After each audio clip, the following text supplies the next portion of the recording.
अस्सलाम वालेकुम नाज़रीन, साइट में भलीकार आऊं मां सगर नाशिया मीर। नाज़रीन, मथे ऐवान सेनेट जी 48 मां 30 ख़ाली पियल सीटुनि ते अॼु चूंड थी आहे ऐं जेके 18 जेके नाज़रीन सेनेटर्स हुआ वो बिना मुक़ाबले जे अॻु ई कामयाब थी चुका आहिनि। 18 बिना मुक़ाबले कामयाब थियल सेनेटर्स में बलूचिस्तान जा 12 सेनेटर्स भी शामिल आहिनि ऐं जेको मजमूई जेको उम्मीदवारनि जो अॼु तादाद हो 59 उम्मीदवार हुआ जिन मुक़ाबलो कयो आहे अॼु 30 सीटुनि ते। त अॼु सेनेट जी जेका चूंड थी आहे उहा सिंध असेंबली, पंजाब असेंबली ऐं क़ौमी असेंबली में थी आहे।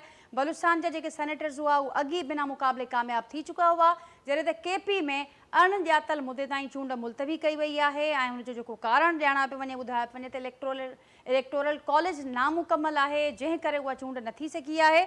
हाणे नाज़रीन जेके डेवलपमेंट साम्हूं अचनि पियूं, चूंड उते न थी आहे। ऑपोज़िशन जो इहो चवणु आहे त गैर आइनी तौरु चूंड न करणु ॾिनी वई आहे ऐं ही आइनी लिहाज़ खां चूंड थियणी हुई, पर हिते चूंड न थियणु ॾिनी वई आहे। जॾहिं त वॾे वज़ीर केपी अली अमीन गंडापुर जो इहो चवणु आहे त असीं आख़िरी हद ताईं वेंदासीं पर ऑपोज़िशन जे मेंबर्स खे हल्फ़ खणणु न ॾींदासीं। नाज़रीन, उन समय जेके ॿियूं डेवलपमेंट्स आहिनि उन ते प्रोग्राम में गुफ़्तगू कंदासीं।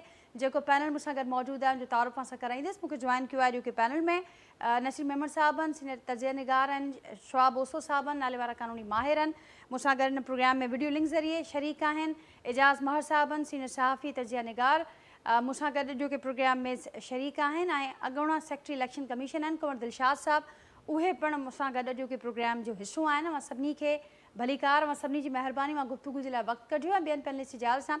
कुंवर साहब, आपसे गुफ्तगू का आगाज़ करती हूँ। अब हमने देखा कि आज ये जो सेनेट की इलेक्शन का जो मरहला था वो तो मुकम्मल हुआ, लेकिन केपी वाला मामला बदस्तूर हल ना हो सका। अब आगे क्या देखते हैं? आज जो इलेक्शन नहीं हुए केपी में उसके क्या असरात होंगे और सेनेट के चेयरमैन की, डेप्यूटी चेयरमैन की इलेक्शन भी होनी है, उस पर उसका क्या असर होगा, क्या कहेंगे आप?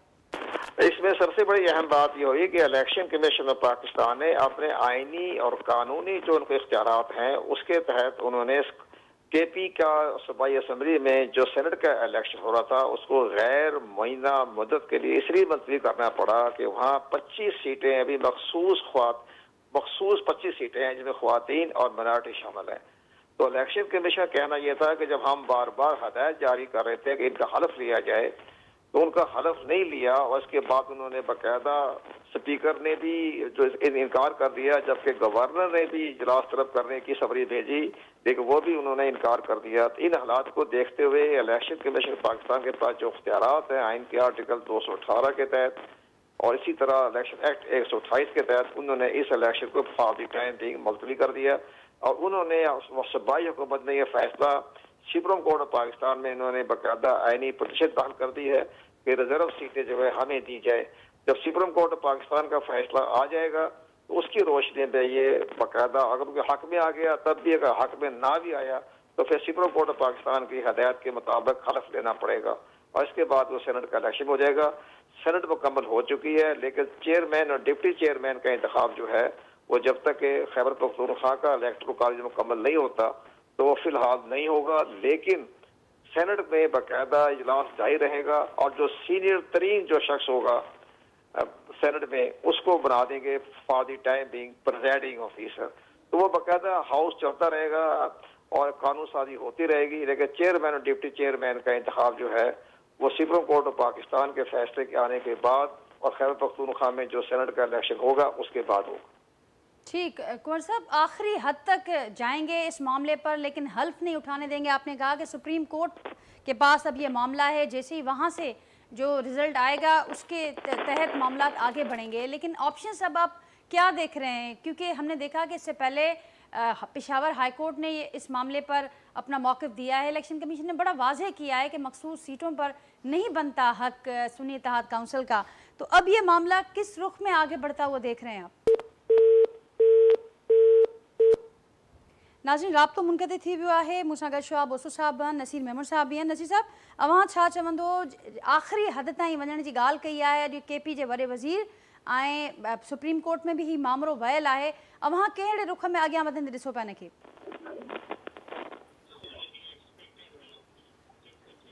जी नसीर मेमन साहब। जी, मुझे आवाज़ अचे पियो? बिल्कुलु अचे पियो सर। जी, जेको कुछ अॼु थियो वो काफ़ी एक्सपेक्टेड हो ऐं तव्हांखे यादि हूंदो त पेशावर हाई कोर्ट में पीटीआई अॻु में वई हुई मखसूस सीटुनि जे हवाले सां उते फ़ैसिलो हुन जे हक़ में न आयो, जंहिंखां पोइ मुंहिंजे ख़्याल में सुप्रीम कोर्ट वियल आहिनि या वञण वारा आहिनि, पर हाणे उहो मामिलो सुप्रीम कोर्ट खे निबेरणो आहे। तेसि ताईं ज़ाहिर आहे हाणे आख़िरी हद छा हूंदी आहे? आख़िरी हद हिकिड़ी त क़ानूनी आहे जेका सुप्रीम कोर्ट आहे। सो जेकर मामिलो कानून जे दायरे में हले थो त पहिरें हाई कोर्ट जो हिकिड़ो फ़ैसिलो आयल आहे, हाणे हुनखे तव्हां चैलेंज करे सुप्रीम कोर्ट वञो।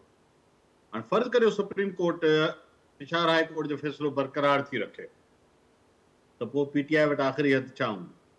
आख़िरी हद त सुप्रीम कोर्ट हुई, ऐं जेकर उहा बहाल करे थी हुनजे पेशावर हाई कोर्ट जे फ़ैसिले जे अगेंस्ट थी वञे त पोइ हुनखे हुन में कामयाबी थींदी। पर हिकु घड़ीअ लाइ फ़र्ज़ु करियो त ईअं नथो थिए, शाह साहब आइनी माहिर आहिनि, क़ानूनी उहे असांखे बहितर सम्झाए सघंदा, त पोइ छा एजिटेट कंदी PTI?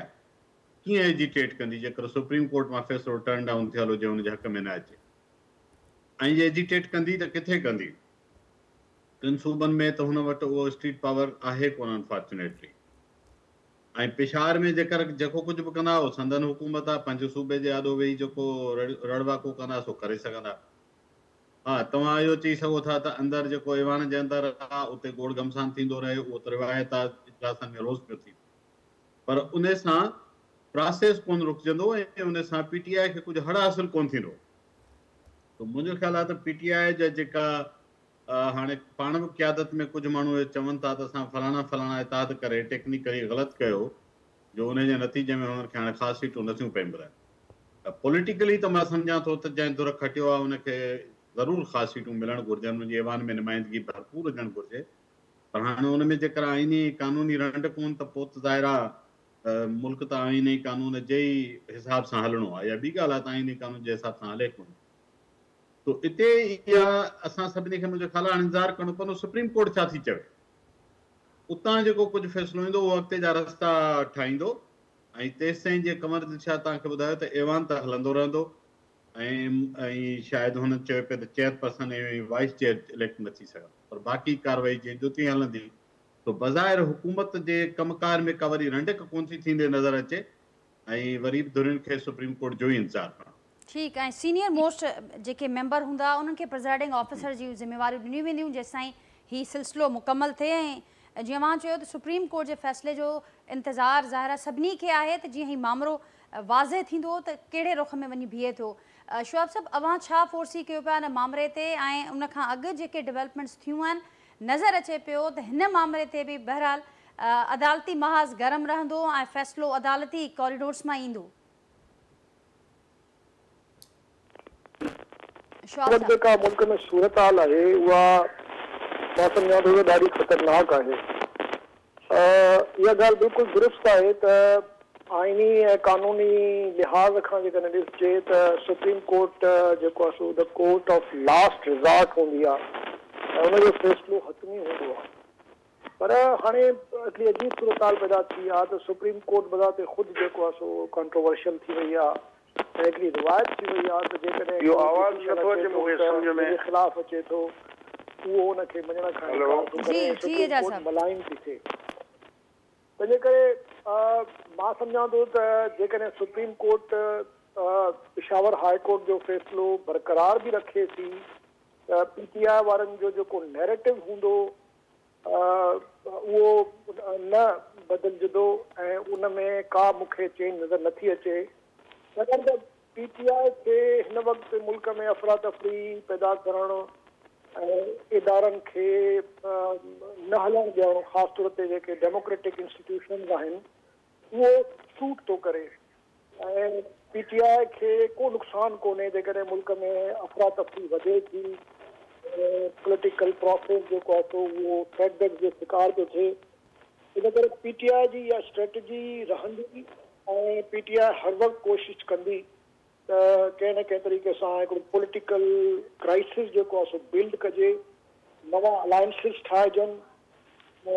हाणे ॾिसजे त मौलाना फज़ल रहमान जो जेको रोल आहे उहो ॾाढो डिसाइसिव हूंदो, छाकाणि त मौलाना वटि त फाइटिंग फोर्स बि मौजूदु आहे, स्ट्रीट पावर बि मौजूदु आहे, ऐं लेजिटिमेसीअ जो बहरहाल पंहिंजी जाइ ते कुझु कम ज़रूरु आहे। पूरी दुनिया जेको आहे सवाल उथारियो आहे त जेका मौजूदा इलेक्शन जे नतीजे में हुकूमतूं जेके ठहियूं आहिनि उन्हनि ते काफ़ी सवाल आहिनि। सो इन जे करे मोरल ऐं कॉन्स्टिट्यूशनल या लीगल जेके पैरामीटर्स आहिनि अनफॉर्चुनेटली उहे त हिन वक़्तु उन्हनि जो त को अमल दख़ल नज़र अचे ई कोन थो। हालांकि हुजणु ईअं ई घुरिजे त जेका पॉलिटिकल मोरालिटी आहे या जेका कॉन्स्टिट्यूशनलिटी आहे उहो हिकिड़ी अल्टीमेट यार्ड स्टिक या क्राइटेरिया हुजणु घुरिजे मामलनि खे ठीकु करण लाइ। पर हाणे हिन वक़्तु जेको इहे बुनियादी ॿ जेके प्रिंसिपल्स आहिनि कॉन्स्टिट्यूशनल लॉ जा ऐं पब्लिक मोरालिटी पॉलिटिकल मोरालिटी जा उहे बिल्कुलु बेमाना थी विया आहिनि। इन करे हाणे वञी सिर्फ़ु ऐं सिर्फ़ु जेको मामिलो बचियो आहे उहो बचियो आहे टैक्टिक्स जो ऐं स्ट्रेटजी जो। उहा ज़ाहिरा फ्रूट थो करे जीअं मूं पहिरियों गुज़ारिश कई इमरान ख़ान खे या उनजी पार्टीअ खे त सिस्टम खे हलणु न ॾिजे ऐं अहिड़ा खोड़ मौक़ा यकीनन ईंदा जंहिंमें PTI खे मौक़ो मिलंदो त गवर्नमेंट जो इकोनॉमिक जेको एजेंडा आहे उनखे कंहिं तरीक़े सां रोकजे, गवर्नमेंट जी जेका लेजिस्लेशन थियणी आहे मुतबिक़ा आहे उनखे रोकजे। हाणे रिसेंटली जेको ख़ुदि जुडिशरी जे अंदरि क्राइसिस पैदा थियो आहे जंहिंमें जजिस पाण जेको आहे सो एक्सेस टू जस्टिस जे लाइ हिन वक़्तु ॿाॾाइनि था वेठा, उनखे PTI इस्तेमालु करण जी कोशिशि कंदी त जीअं जुडिशरीअ खे बि जेको आहे सो मुतनाज़ बणाइजे।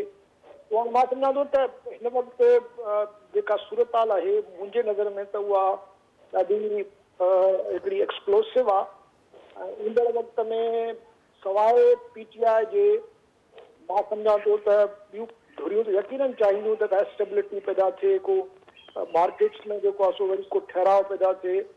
पर PTI ऐं थी सघे थो मौलाना फज़ल रहमान इन मामले में इन्हनि सां ताउन न कंदा ऐं अॻिते हली अञा वधीक कोशिश कंदा त सूरताल ख़राब कजे। ठीक शोब साहब अवां जी ॻाल्हि खे अॻियां वधाईंदे एजाज़ महर साहब जेका ॻाल्हि शोब साहब कई त हिन वक़्तु नज़र अचे पियो त PTI खे जेका शइ सूट करे पई उहा फ़ैसिलो कहिड़ो बि अचे थो उहा स्ट्रेटजी सेम नज़र अचे पई त ईंदड़ ॾींहंनि में बि उनखे फॉलो कयो वेंदो। पर कल्ह कुझु डेवलपमेंट्स थियूं, अॼु बि असांखे नज़र आयो कल्ह जेका सज़ा हुई तोशाखाना वारे केस में उहा मुअत्तल थी। अॼु मारगला वारो जेको केस हो उन में बि रिलीफ नज़र अचे पियो ऐं ईद खां पोइ जेके ॿिया अहम केसिस आहिनि उन में बि हाणे ख़ुदि PTI बि एक्सपेक्ट करे पई त असांखे रिलीफ मिली सघे थो, छाकाणि त जेको जीअं एजाज़ साहब जीअं शोआब साहब बि ज़िक्र कयो त जजिस वारो जेको ही मामिलो साम्हूं आयो आहे इनखे बि यूटिलाइज़ करे सघिजे थो। त उन कॉन्टेक्स्ट में PTI इहा ॻाल्हि करे पई त हाणे प्रेशर खां जजिस बि आज़ादु थिया आहिनि, दॿा न पियो वरितो वञे, उनजो असरु असांजे केसिस ते मामलनि ते नज़र अचे पियो।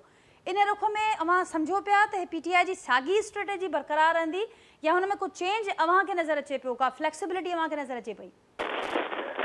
मूंखे नथो लॻे त जेसिताईं इमरान ख़ान साहब पाण हेड करे थो पार्टी खे ऐं जीअरो आहे तेसिताईं मूंखे त नथो लॻे त हुनजी का हिकमत अमली का तब्दीली नज़र ईंदी। छो त हू पंहिंजो प्रेशर जेको टैक्टिक्स यूज़ करे थो उन ते ई रहंदो ऐं हू इहा ॻाल्हि बिल्कुलु उस्ताद साहब सही आहे त इमरान ख़ान जी इहा कोशिशि इहा ज़रूरु हूंदी त मुल्क में अफ़रा तफ़री हिकिड़ी रहे ऐं हिकिड़ो सियासी अदम इस्तेकाम रहे त हू उन पॉलिसी तहत ई पंहिंजियूं जो फ़ैसिला करे थो। हाणे अॼु तव्हां ॾिठो न तव्हांजो जजनि में कुझु फ़र्क़ु पियो आहे।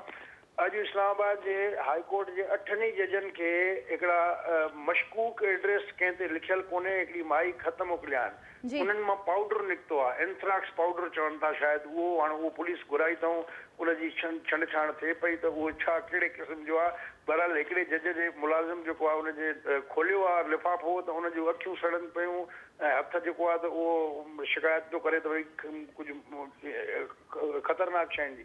हाणे अहिड़ो सिलसिलो जॾहिं शुरू थी वियो आहे त ऐं इमरान ख़ान साहब जेको आहे उहो चयो आहे त हुनजी घरवारी खे ज़हर ॾियण जी कोशिशि कई पई वञे ऐं जेकॾहिं इहो थियो त मां हुन ते चुप न रहंदुसि। त जेके खणी तासुर ईअं मिलियो हुनजे सज़ा मुअत्तल करण जे हवाले सां, पर हुन में हुनजी आज़ादी यकीनी त कोन बणी। त लॻे ईअं अथो ज़रूरु त ॿिन्ही धुरनि में जेके ताक़त जा असुल मेंबर आहिनि उन्हनि में ऐं इमरान ख़ान में हिकिड़ो कम्युनिकेशन ख़तमु न आहे थियो। कम्युनिकेशन हिननि जो बरक़रार आहे ऐं ॻाल्हियूं हलनि थियूं, उहे कॾहिं ऐं केतिरी हद ताईं ठीकु थी वेंदियूं। बहरहाल जेको आहे त उन में हिन महिल जेका सिचुएशन आहे त उन में इहो सूट कंदो इमरान ख़ान खे त हू पंहिंजो प्रेशर जेको आहे हिननि ते बरक़रार रखे ऐं इहो जेको ईद खां पोइ उन्हनि तहरीक जे हलाइण अवामी एहतजाज करणु मौलाना फज़लुर रहमान बि कयो आहे ऐं हे जेकॾहिं गॾिजी विया त डेफिनेटली के इहो एॾो आसान न हूंदो इस्टेब्लिशमेंट हुजे या हीअ हुकूमत त उहे उन्हनि खे ईअं हैंडल करे सघनि। सो मां सम्झां थो त ज़रदारी साहब पंहिंजे लेवल ते कोशिशि करे पियो मौलाना फज़लुर रहमान खे थोरो थधो करण जूं ऐं उन में तव्हां ॾिठो त मखदूम जमील साहब मुलाक़ात बि करे आयो त ॿियूं हुननि जा चैनल बि बहाल आहिनि त बहरहाल इहे इन हवाले सां ॿिन्ही धुरियुनि जा पंहिंजा पंहिंजा हिकिड़ा ऑप्शन ओपन आहिनि ऐं ईद खां पोइ डेफिनेटली हुनजी हिकिड़ी शकल निकिरंदी जॾहिं इहे सभु धुरियूं ईंदियूं त हम ख़्याल जेकॾहिं पाण में गॾिजी था पवनि त उन सां हुकूमत जे लाइ काफ़ी टफ टाइम थी सघे थो। ठीकु नसीर साहब, काफ़ी टफ टाइम थी सघे थो हुकूमत लाइ जेकॾहिं धुरियूं गॾिजनि थियूं ऐं उन्हनि जा पंहिंजा पंहिंजा ज़ाहिरा मामला आहिनि। हिकिड़ी ॿी जेका डेवलपमेंट जिन जो ज़िक्र एजाज साहब कयो त इस्लामाबाद हाई कोर्ट जे 8 जजिस खे पाउडर सां भरियल ख़त मिलिया आहिनि ऐं सुभाणे जेको पाण मुरादो नोटिस वरितो आहे चीफ जस्टिस साहब उनजी हेयरिंग बि आहे 7 लार्जर बेंच उन मामले खे ॿुधंदी। इन्हनि मामलनि खे कीअं पिया ॾिसो मां? अच्छा, हाणे हिकिड़ो त मुंहिंजो ख़्यालु आहे शुरू में चीफ साहब इन मामले जी इन्वेस्टिगेशन सरकार जे हवाले करे टेक्निकली शायदि ठीकु न कयो जंहिंखे हुननि बाद में करेक्ट कयो आहे। ॿियो जेको हुनजे पासां सुवालु आहे, हाणे सुवालु ॾिसो हिन क़िस्म जे मामलनि में हमेशह मुख़्तलिफ़ ओपिनियन्स ऐं मुख़्तलिफ़ पासा निकिरंदा रहंदा। हिकिड़ो पासो हिकिड़ो सुवालु इहो आहे त इहो जेको कुझु हिननि 6 जजिस नुमाइंदगी कई आहे या जंहिं शइ जो इज़हार कयो आहे उहा का पाकिस्तान में पहिरियों भेरो त ॻाल्हि न पई थिए। पाकिस्तान जी अदालतुनि छा न कयो आहे ऐं कंहिंजे चवण ते कयो आहे उहो बि हिननि 6 जजिस साहिबान खां ॻुझो न हूंदो। 2018 में छा कयो हुओ कंहिंखां ॻुझो कोन्हे। जुडिशल एक्टिविज़म जे नाले ते हिन मुल्क में छा थियो आहे उहो कंहिंखां ॻुझो कोन्हे। अञा पोइ हिते वञो त भुटे जी फांसी नज़र ज़रूरत हिकिड़ी पूरी तारीख़ भरियल आहे ऐं इहो माज़रत सां आला जजिस जे आला अदालत जे आला जजनि पाण इहो सभु कुझु कयो आहे। अॼु अदालत जिते पहुती आहे, जेको हुनजो मयार आहे, जेको हुनजो पब्लिक इमेज आहे, उनजा ज़िम्मेवार ॿियो केरु कोन जज साहिबान पाण आहिनि। सो हिन मौक़े ते जॾहिं हू इहा दांह कनि था त वरी जेके हुकूमत में धुनियूं वेठियूं आहिनि उहे उनखे पॉलिटिकली उन सां कनेक्ट थियूं कनि ॿिए पासे खां वञी। हलो पॉलिटिकली छा बि हुजे पर जेका दांह थी आहे मुंहिंजे नज़र में उनखे इग्नोर कोन थो करे सघे। आख़िर किथे त ॻाल्हि खुले न, किथे त ॻाल्हि इन ते कार्रवाई हले न। जस्टिस फाइज़ी साहब पाण हिकिड़े वर्डिक्ट जे नतीजे में जेको भोॻियो आहे उहो कंहिंखां ॻुझो थोरे ई आहे। उहो कंहिंजे चवण ते भोॻी उहो बि कंहिंखां ॻुझो कोन्हे। पोइ हाणे ख़ान साहब ऐं अलवी साहब ॿई चवनि था इहो रेफरेंस असांखे न मोकिलिणो हो। उन वक़्तु सॼी PTI वारा ट्रोलिंग में मसरूफ़ हुया, कंहिंखे बि अकुलु कोन हो छो त ही अंधी तकलीद ते न कारकुन हर पार्टीअ जा PTI वारा वरी सवाया आहिनि। तो हाणे इहो जॾहिं सो मोटो नोटिस में कन्वर्ट थियो आहे त मुंहिंजे ख़्याल में त जेका सुप्रीम कोर्ट जी बेंच ठहे पई जेका फुल कोर्ट आहे हाणे उन्हनि ते हिस्ट्रीअ जी वॾी ज़िम्मेवारी अची पई। इहो मामिलो रुगो इन्हनि 6 जजिस जे इन हिकु दांह ते महदूद पोइ न रहणु घुरिजे। पोइ तव्हां सो मोटो नोटिस वरितो आहे त पोइ इन सॼे जे पस मंज़र ऐं पेश मंज़र खे मूंखे खोलणो पए ऐं इहो साम्हूं करणो पवंदो त आख़िर अदालतूं हेठि खां मथे ताईं कंहिंजे चवण ते हलनि थियूं, कंहिंजे हुकुम जी बजावरी कनि थियूं। जिन खे पाकिस्तान जे आइन जी तशरीह ऐं अवाम जे ज़िंदगियुनि जा लाॻापियल जेके इंतहाई हसास तरीन मामला सौंपियल आहिनि उहे फ़ैसिला साज़ी कीअं था कनि। तो इहो हिकिड़ो तमामु अहम तरीन मूवमेंट आहे पाकिस्तान जे अदालती तारीख़ जी। ईंदड़ कुझु ॾींहंनि में जॾहिं इहो अदालत वटि इहो केस डिबेट में ईंदो ऐं ॾिसूं त छा इन जी बि लाइव नशरियात अचे थी, उहो घणो कुझु साम्हूं ईंदो ऐं थी सघे थो त अञा इन में ॿिया बि पासा मिसाल हिन तफ़सील में नथा वञूं पर सुवाल त इहो थींदो त केरु केरु तलब थो थिए कटहरे में, कंहिंखां पुछाणा थींदा। ऐं तव्हांखे यादि हूंदो जेको TOR 1 मेंबर कमीशन जो ठहियो हुन में माज़ीअ जी हिस्ट्रीअ जो बि ज़िक्र हुयो, उहो हिते बि ईंदो। कान का थोरो उथी ॻाल्हाईंदी त हीउ रुगो अॼु जो केस त कोन्हे न, अॻु जा बि हिसाब कढो। सो मुंहिंजे ख़्याल में इहो तमामु इम्पोर्टेंट केस आहे। इहो पाकिस्तान जी जुडिशल हिस्ट्री ऐं पाकिस्तान जी पॉलिटिकल हिस्ट्री लाइ तमामु हिकिड़ा क्रिटिकल सवाल ऐं शायदि क्रिटिकल सवालनि जा क्रिटिकल जवाब खणी। शौब साहब अवां बि ॾिसो पिया त क्रिटिकल सवालनि जा क्रिटिकल जवाब असांखे हिन मामले जे थ्रू साम्हूं ईंदा। बिल्कुलु सही ॻाल्हि आहे। ॾिसो एक्चुअली असांजो हाणे जेको अलमियो थी वियो आहे कंट्री चओ या एज़ अ जेका बि असांजी डेमोक्रेसी आहे त एस्टेब्लिशमेंट जेका आहे उहा हिन वक़्तु जेकॾहिं ॾिसिजे त काफ़ी एक्सपोज़ थी वई आहे, पर उन वटि अञा बि तमामु वॾी लीवरेज आहे। छाकाणि त इहो वॾो हिकिड़ो अनफॉर्चुनेट असांजो सियासी हिकिड़ी रियलिटी आहे त एस्टेब्लिशमेंट खे हमेशह पार्टनर्स मिली था वञनि, ऐं जॾहिं बि क्रिटिकल मूवमेंट अचे थी त हू एस्टेब्लिशमेंट पंहिंजी पार्टनरशिप चेंज करे ऐं वरी स्टेटस को खे यानी पंहिंजे सुप्रीमेसी खे बचाए थी वञे, बल्कि वधीक स्ट्रेंथन थी करे। पर उन सां इदारा जेके आहिनि उहे वञनि पिया ॾींहों पोइ ॾींहुं बर्बाद थींदा। हाणे जंहिं लेवल ते अची असांजी जुडिशरी बीठी आहे, जो अॻे असां ॻाल्हि कंदा हुआसीं त आम माण्हूअ खे एक्सेस टू जस्टिस कोन्हे, आम माण्हू जा बुनियादी जेके आइनी ऐं इंसानी हक़ जेके आहिनि उन्हनि जी पामाली थी थिए। हाणे जिन खां असां इहो तहफ़ुज़ जो बुनियादी मुतालबो कंदा हुआसीं, हाणे उहे पाण अदम तहफ़ुज़ जो शिकार थी विया आहिनि। हाणे मां जेकॾहिं as a lawyer habeas corpus जी पिटीशन विझां हाई कोर्ट में त मां जज खे छा चवां त मुंहिंजो माण्हू जेको आहे, मुंहिंजो क्लाइंट जेको आहे सो उहो खजी वियो आहे, तव्हां हुनखे पेश कयो। हाणे त मूंखे इहा ॻाल्हि चवंदे खिल ईंदी, छाकाणि त मां दिलि में यकीननि सोचंदुसि त हे त पाण जेको आहे सो हिन वक़्तु हिकिड़े शदीद क़िस्म जे अदम तहफ़ुज़ जो शिकार आहे। त हाणे एस्टेब्लिशमेंट त पंहिंजा मोहरा हर वक़्तु हुनखे कोई न कोई मिली था वञनि, पर छाकाणि त हाणे इदारा जेके आहिनि उहे इहा जेका मैनूवरिंग आहे उहा वधीक मां नथो सम्झां त अकोमोडेट करण जे लाइ करण जी पोज़ीशन में वञी बचा आहिनि। सुप्रीम कोर्ट हिकिड़ी वाहिद हिकिड़ो फोरम हुयो जिते कुझु न कुझु किथे न किथे वञी मामिलो सियासी जहिड़ा बि उते वञी हल थींदा हुया, कंहिं हद ताईं रिज़ॉल्व थींदा हुया, कोन कोन्हनि जो नतीजो निकिरंदो हो। रिज़ॉल्व त शायदि न थींदा पर नतीजो निकिरंदो हो जेको सभु क़बूल कंदा हुआ। हाणे त सूरत हाल इहा थी वई आहे जो ख़ुदि सुप्रीम कोर्ट जे अंदरि जुडिशरीअ जी पंहिंजी जेका कॉन्स्टिट्यूशनैलिटी आहे, उनजी जेका प्रोटेक्शन आहे, जेको हिकिड़ो बुनियादी तस्वुर आहे त जज जेको आहे उहो अबव बोर्ड हूंदो आहे ऐं उनजे वर्ड जी जो हिकिड़ो पंहिंजो मोरल ऐं हिकिड़ो लीगल वेट हूंदो आहे। हाणे त उहो ई क्वेश्चनेबल थी वियो आहे।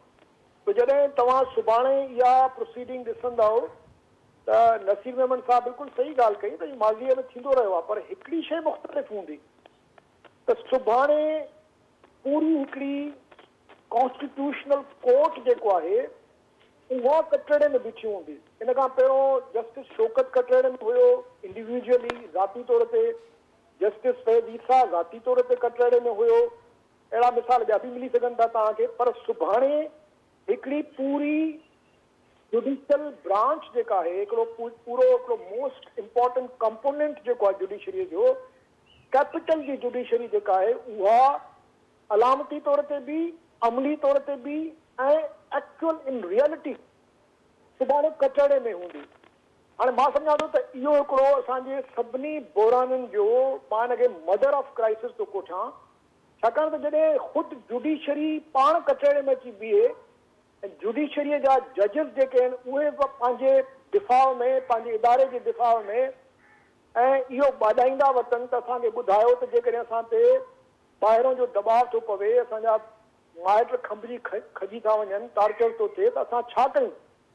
हाणे इहा जेका बेवसी आहे, इहा जेको लाचारी आहे, इहो हिकिड़ो ॾाढो ख़तरनाक क़िस्म जो मैसेज ॾींदो असांजे पूरे मुल्क में। ऐं उहे एलिमेंट्स जिन कॾहिं बि कानून खे अहमियत न ॾिनी आहे उन्हनि जी त तमामु वॾी फतह थींदी ऐं कानून जी मां सम्झां थो तमामु वॾी शिकस्त आई आहे। त माण्हू ॾिसंदा जॾहिं त जेको इदारो असांजे बुनियादी हक़नि जो मुहाफ़िज़ आहे, अॼु उनजो पंहिंजो हाल इहो आहे त उहो ॻोल्हींदो थो वठे पंहिंजे तहफ़ुज़ लाइ को रस्तो, को ज़रियो, को कानून, को आइनी तहफ़ुज़। त मूंखे ॿुधायो त इहो दुनिया जा जेके इन्वेस्टर्स आहिनि, जेके मल्टीनेशनल्स आहिनि, जेको फॉरेन कैपिटल आहे, उहो छा ॾिसंदो पाकिस्तान खे, कीअं ईंदो पाकिस्तान में इन्वेस्ट करणु? छाकाणि त जेसि ताईं तव्हां कैपिटल खे तहफ़ुज़ नथा ॾियो, तव्हां जेसि ताईं जेके कॉन्ट्रैक्ट्स आहिनि, कमर्शियल कॉन्ट्रैक्ट्स जेके आहिनि, उहे तव्हां इन्फोर्स नथा करे सघो, कहिड़ो कैपिटलिस्ट आहे जेको पाकिस्तान में अची तव्हांजी इन्वेस्टमेंट कंदो? ऐं पोइ कीअं इकोनॉमी हलंदी? इकोनॉमी कर्ज़नि ते त कोन हलंदी। कर्ज़ त जेको आहे वधि में तव्हांखे हिकिड़ो रिप्रीव ॾींदो, तव्हांखे हिकिड़ो शॉर्ट स्पेल ॾींदो तव्हांखे अॻिते मिड़ेई ज़िंदा रखण लाइ, पर तव्हांखे जेका वेल्थ क्रिएशन आहे, जॉब क्रिएशन आहे, ग्रोथ जेका आहे, उहा त ईंदी तव्हांजी इन्वेस्टमेंट मां, इकोनॉमिक एक्टिविटी मां। 42% 40% तव्हांजी इन्फ्लेशन थी वई आहे। त मां त सम्झां थो त इहो जेका सुभाणे वारी जेको सुभाणे अचण वारो आहे, इहा तमामु वॾो हिकिड़ी अलामत आहे। ऐं इन ते यकीनन असां सभिनी खे ॾाढो संजीदगी सां सोचणु घुरिजे त हाणे जिते मुल्क अची बीठो आहे, इन खां पहिरियों कॾहिं बि न बीठो आहे। त तव्हांजो जेको बुनियादु आहे सुभाणे, उहो सॼो जेको आहे सो तव्हांखे नज़र ईंदो त उहो बिल्कुलु हिलियल आहे। तव्हांजा जेके 3 पिलर हूंदा आहिनि जिते मॉडर्न स्टेट बीठी हूंदी आहे, जुडिशरी, एग्ज़ेक्टिव ऐं पार्लियामेंट। जुडिशरी जो जेको बुनियादु आहे उहो बिल्कुलु क्रैक थी वियो आहे, उहो बिल्कुलु मां त चवां थो यानी कलेप्स करे वियो आहे। त हाणे 2 पिलर्स ते रियासत कीअं हलंदी? तंहिंजे करे मां सम्झां थो त असांखे ऐं उहे जेके हिन वक़्तु पार्टनरशिप था कनि स्टैब्लिशमेंट सां गॾु, असांखे हिकिड़ो संजीदगीअ वारो हिकिड़ो हिन वक़्तु रवैयो अख़्तियार करणु घुरिजे। सियासी तजज़िये करण वारी ॻाल्हि कोन्हे। असां सभिनी जे मुस्तक़बिल जो, असां सभिनी जे कलेक्टिव सर्वाइवल जी ॻाल्हि आहे, असांजे बचनि ॿारनि जे दिफ़ा जी ॻाल्हि आहे, असांजो मुस्तक़बिल आहे। हिन में सिविल वॉर थी सघे थी, इदारनि जे अंदरि जेको आहे सो बग़ावतूं थी सघनि थियूं, माण्हू रोडनि ते निकिरी सघनि था, कुझु बि थी सघे थो, छाकाणि त तव्हांजा इदारा ई आहिनि जेके मुल्क खे हलाईंदा आहिनि। तंहिंजे करे इहा ज़िमेदारी सिर्फ़ु इमरान ख़ान जी या XYZ जी न आहे। इहा ज़िमेदारी ओतिरी उन खां वधीक जेको आहे सो उहे जेके हिन वक़्तु स्टैब्लिशमेंट जा तमामु रिलायबल पार्टनर्स आहिनि, उन्हनि ते बि आहे त उहो पंहिंजी सियासत खां मथे सोचनि। 25 करोड़ माण्हुनि जो मुस्तक़बिल, 25 करोड़ माण्हुनि जी ज़िंदगी, हयाती, उन्हनि जे बचनि ॿारनि जी रोज़मर्रा जी जेका बुनियादी ज़रूरत आहे उन लाइ सोचनि। शौक़ साहब पॉइंट लेकिन इंतहाई अहम ॻाल्हि आहे त कलेक्टिव सर्वाइवल जी ॻाल्हि आहे। ज़ाहिर आहे तमामु वॾो इम्तिहान बि आहे सुभाणे जुडिशरी जे लाइ। अवां ज़िक्र कयो त पिलर्स समूरा हिलियल आहिनि ऐं इतां खां अॻियां कीअं वधिणो आहे ऐं उन ते कलेक्टिवली उन ते तमामु संजीदगीअ सां सोचण जी ज़रूरत आहे। एजाज़ मर साहब, एग्ज़ेक्यूटिव छा पिया सोचनि? काल्ह ताईं जेका अपडेट साम्हूं आयूं इंक्वायरी कमीशन खे वठी करे, जस्टिस रिटायर तसदुक़ हुसैन जिलानी साहब जी माज़रत खां पोइ हुकूमत जेतोणीकि इहो मौक़िफ़ ॾिए पई त असीं पहिरियां रज़ामंदी हासिल कईसीं जिलानी साहब जी, पर हाणे हुकूमत छा ॼाणाए पई, छा मौक़िफ़ उनजो साम्हूं अचे पियो? हुकूमती इंक्वायरी कमीशन बि छा गॾु हलंदी, पैरेलल जांच हलंदी?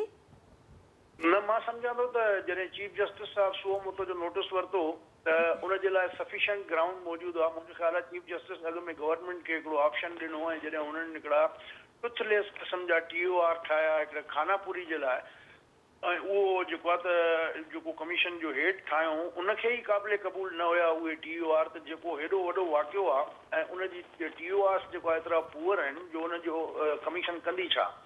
त अहिड़ी सिचुएशन में उनखां पोइ जॾहिं हुन इनकार कयो त सुप्रीम कोर्ट उनजो नोटिस वरितो।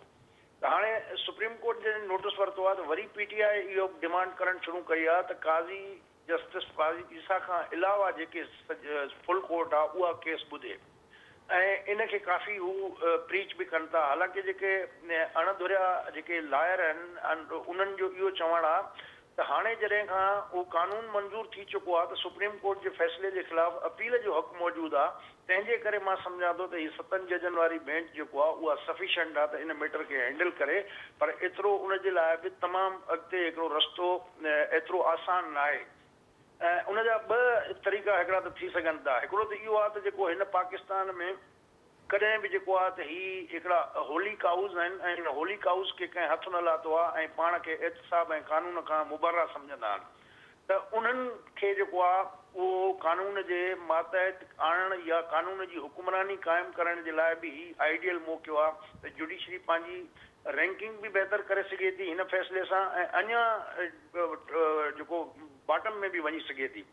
त जेको तव्हां ॾिठो त सुप्रीम कोर्ट मां जेका फुल कोर्ट थी उनजी प्रेस रिलीज़ आई जंहिंमें गवर्नमेंट खे चयो वियो त जेका फैज़ाबाद धरणे केस जी पैरा 53 हुयो जंहिंमें डायरेक्टिव ॾिनियूं वियूं हुयूं ऐं कुझु हिदायतूं हुयूं गवर्नमेंट जे लाइ त ही कमु लाज़मी कयो। उन्हनि में हिकिड़ी हिदायत इहा बि हुई त ISPR, ISI ऐं IB ऐं MI एजेंसीज़ जेके आहिनि उहे कानून जे पंहिंजे दायरे में रहनि ऐं उनखां अॻिते न वधनि ऐं जेके पॉलिटिकल पार्टीज़ जा कारकुन प्रॉपर्टी खे नुक़सान था पहुचाइनि उन्हनि जे ख़िलाफ़ प्रोसिक्यूशन थियणु घुरिजे ऐं इहो उनजे जेको इज़हार राय जी आज़ादी जे हक़ में इहा शइ नथी अचे त तव्हां रोड रस्ता ब्लॉक करे माण्हुनि जो पुरतशद्दुद माण्हुनि खे नुक़सानु पहुचायो या उन्हनि जे प्रॉपर्टी खे नुक़सानु पहुचायो त उहो हिकिड़ो क़ाबिले जेको आहे उहो कार्रवाई फेल आहे। त उन जे बारे में तव्हां ॾिठो त कैबिनेट डिस्कस ई न कयो न वरी जेका कैबिनेट जी ख़बर आई या मिनिस्टर जेका ब्रीफिंग ॾिनी उन में को लफ़्ज़ ई न चयो त जेको फैज़ाबाद धरणे केस जी 53 वारे पैराग्राफ जी अमल दरामद जी ॻाल्हि हुई त उन सॼे माहौल खे ऐं इन पस मंज़र में सुप्रीम कोर्ट पाण टेक ओवर कयो आहे। हाणे ॻाल्हि इहा आहे त सूरत हाल हिन महिल इन हद ताईं पहुची चुकी आहे जो हिकिड़ो बर्दाश्त जी मुदाख़लत जी लेवल जेको आहे उहा एॾी वॾी थी वई आहे जो जितां किथां रड़ पई पवे त उन माहौल में जेसिताईं तव्हां उन लेवल जा उपाउ न वठंदव ऐं इन जेके बि भले रिटायर्ड फैज़ हमीद हुजे या केर बि हुजे या आलिफ बे त जंहिं बि कानून जी ख़िलाफ़ वर्ज़ी कई आहे उनखे तव्हां कानून जे कटहरे में नथा आणियो त उनखां पोइ मां सम्झां थो त हीउ हिकिड़ो जेको आहे अहिड़ो मरहलो में असां पहुची चुका आहियूं जिथां डू ऐं डाह वारी सिचुएशन पैदा थींदी या त मुदाख़लत घटिबी ऐं हू थोरा स्टेप बैक वेंदा या जेको आहे त ही अदलिया जेको आहे उहो उनजी का हैसियत न रहंदी ऐं नतीजतनि जीअं दवा में कमु करे रही आहे ईअं ई बसि पोइ पंहिंजी हिकिड़ी पगार पिया खणंदा। बाक़ी जेको हिकिड़ो कंसेप्ट आहे इदारनि जो ऐं आइन में जेको उनजो तशरीह थियल आहे या अख़्तियारनि जो तयन थियल आहे त इहे पोइ ईअं ई जज हूंदा जेके बसि खानापुरी वेही कंदा पिया ऐं कॾहिं बि हिन मुल्क में पोइ इंसाफ़ त हमेशह जे लाइ माण्हुनि जो जेको एतमाद आहे उहो ख़तमु थी वेंदो भई जुडिशरी जेको आहे बेकार आहे टुथलेस आहे हिन में कोई कमु कोन्हे ऐं नतीजतन इहो थींदो जेकॾहिं अहिड़ी सिचुएशन पैदा थिए थी त पोइ असांजे मुआशिरे में बि जेके अॻु में ई अदम बर्दाश्त वारे माहौल में बीठा आहियूं त उहे शयूं पोइ इहो सिविल वार वारे पासे ई लिखिजी वेंदी। नसीर साहब अवां छा आउटकम फोर्सी कयो पिया ऐं पार्लियामेंट जो किरदारु छा ॾिसो पिया हिन समूरे मामले ते? नाजे हाणे मुंहिंजे ॿिन्ही मोहतरम दोस्तनि जेका हिकिड़ी कॉमन ॻाल्हि कई मुंहिंजे ज़हन में हुरी पए आहे त डूम्सडे सिनेरियो पर इहा जेका सिविल वार जी ॻाल्हि थिए थी न इहा ॾाढी भवाइती आहे ऐं इहा बेसलेस कान्हे का। शहाब साहब ॾाढी जाम ॻाल्हि कई हिन सॼे मामले ते। थिए छा थो त इहे ई 3 थंभ आहिनि न जिन ते रियासत बीठी आहे ऐं चोथों थंभ आवाम आहे उहो वीचारो हूअं ई लताड़ियल आहे उनजी नुमाइंदगीअ जे नाले ते पार्लियामेंट में जेके अचनि था तव्हांजे साम्हूं आहिनि। सो मसइलो इहो आहे त जेॾीं तव्हां हिकु घड़ीअ लाइ सोचियो जेकर तव्हां प्रोग्राम कयो तव्हांजो पंहिंजे प्रोड्यूसर ऐं कैमरामैन ते एतमाद न हुजे त तव्हां प्रोग्राम कीअं कंदा। मां हिकिड़े नंढे ज़ाविये खां ॻाल्हि थो करियां जी। सो अदालत इंसाफ़ ॾींदड़ उन तां सची ॻाल्हि आहे त पाकिस्तान जे माण्हुनि जो तव्हां सर्वे कराए ॾिसो उन तां इंसाफ़ जी हाणे माण्हू उमेद करणु छॾे ॾिनी रती पैसो सुप्रीम कोर्ट में आहे पर उहा बि तव्हां ॾिसो त इफ्तिखार चौधरी साहिब खां पोइ जहिड़ा उते जांठा जवान पहुता बिंदयाल साहिब कीअं हलाई ऐं पंहिंजो उन खां अॻु में जेको बाबा रहमत साहिब उन छापे कयो उन खां पोइ उनजो सॼो एतमादारो पासो त ख़तमु थियल आहे उन जी तारीख़ भरी पई आहे। ॿिया जेके वॾा इदारा आहिनि उहे फस्ट टाइम पंजाब ऐं KP जे अंदरि सिधो संहो इस्टेब्लिशमेंट सां टकराव शुरू थियो आहे। असां दुतड़ियल त सदाईं पिया लठ बाटे जे हेठि हूंदा हुआसीं। मजमूई तौरु उन्हनि इदारनि तां बि एतमाद जो मामिलो तमामु हींअर तारीख़ जे तमामु वीकेस्ट लोएस्ट पॉइंट ते आहे। पार्लियामेंट बदकिस्मती सां पार्लियामेंट जो प्रॉब्लम इहो आहे त सियासी क़यादतूं अवाम जी रहनुमाई ऐं रहबरी करण जे बजाए वारे वारे सां इस्टेब्लिशमेंट खे कुला ऑफर कनि थियूं ॿिए जा पटका ॼाण लाहिण लाइ वारे वारे सां ज़िलत खणनि थियूं ऐं सुधरनि कोन थियूं। तव्हां ही सेनेट जी इलेक्शन में ॾिठा आहिनि 4 आज़ाद उम्मीदवार ही आज़ाद ऐं पुरस्कार बंदा जेके आहिनि इहे किथां नाज़ुल था थियनि कीअं थियूं इहे पंहिंजो सॼियूं उणत जुड़त थिए पुठियां केरु थो उनखे कुला ॾिए सघे। तो जॾहिं सॼी पार्लियामेंट जंहिंखे अवाम जी नुमाइंदगी करणी आहे उहा कुल वक़्ती तौर ते इस्टेब्लिशमेंट जे टेक लाइ तयारु हुजे ऐं वारे वारे सां कुला ऑफर करण लाइ तयारु हुजे बीठी आहे वारे में त मूंखे वारो करणु था हुननि घटि ख़िदमत कई आहे मां वधीक ख़िदमत करण लाइ तयारु आहियां सभिनी पार्टियुनि जो ॾोह कर वारे वारे सां कर। सो हाणे सूरत हाल इहा आहे समाप्त जेकर करियूं त हिकु शहरीअ तौरु तव्हां पंहिंजे पाण खां पुछो, मां पंहिंजे पाण खां पुछां, हिन सभिनी वॾनि इदारनि ते कंहिंजो एतमाद आहे? तव्हां पुछी ॾिसो 99 जो कोन मिलंदो, अलाए बाक़ी 10 बि छा चवंदा। इहा हक़ीक़त करे जेकर तव्हां हिकु घड़ीअ लाइ डिटेच थी तव्हां पाण खे ॿाहिरि रखी हिन सॼे हिकिड़े सिस्टम खे ॾिसो, हिकिड़ो सिस्टम आहे जंहिंमें 26 करोड़ जहिड़ा जागंदा इंसान आहिनि, जंहिंमें हथियारनि जा अंबार आहिनि, जंहिंमें नफ़रतूं, तअसुब, नसुल परस्तियूं, सियासी तअसुब सभु भरिया पिया आहिनि, हिकिड़ो बारूद जो ढेर आहे। हाणे उन वटि सिस्टम हलाईंदड़नि ते एतबार नाहे। तव्हां मूंखे ॿुधायो इन सिस्टम जो तव्हां आईंदो छा था ॾिसो? सोचे ख़ौफ़ करो। थैंक यू जी शोएब साहब, फाइनल कमेंट तव्हांजो। हेलो जी शोएब साहब, मुंहिंजो आवाज़ अवां ते आयो पे?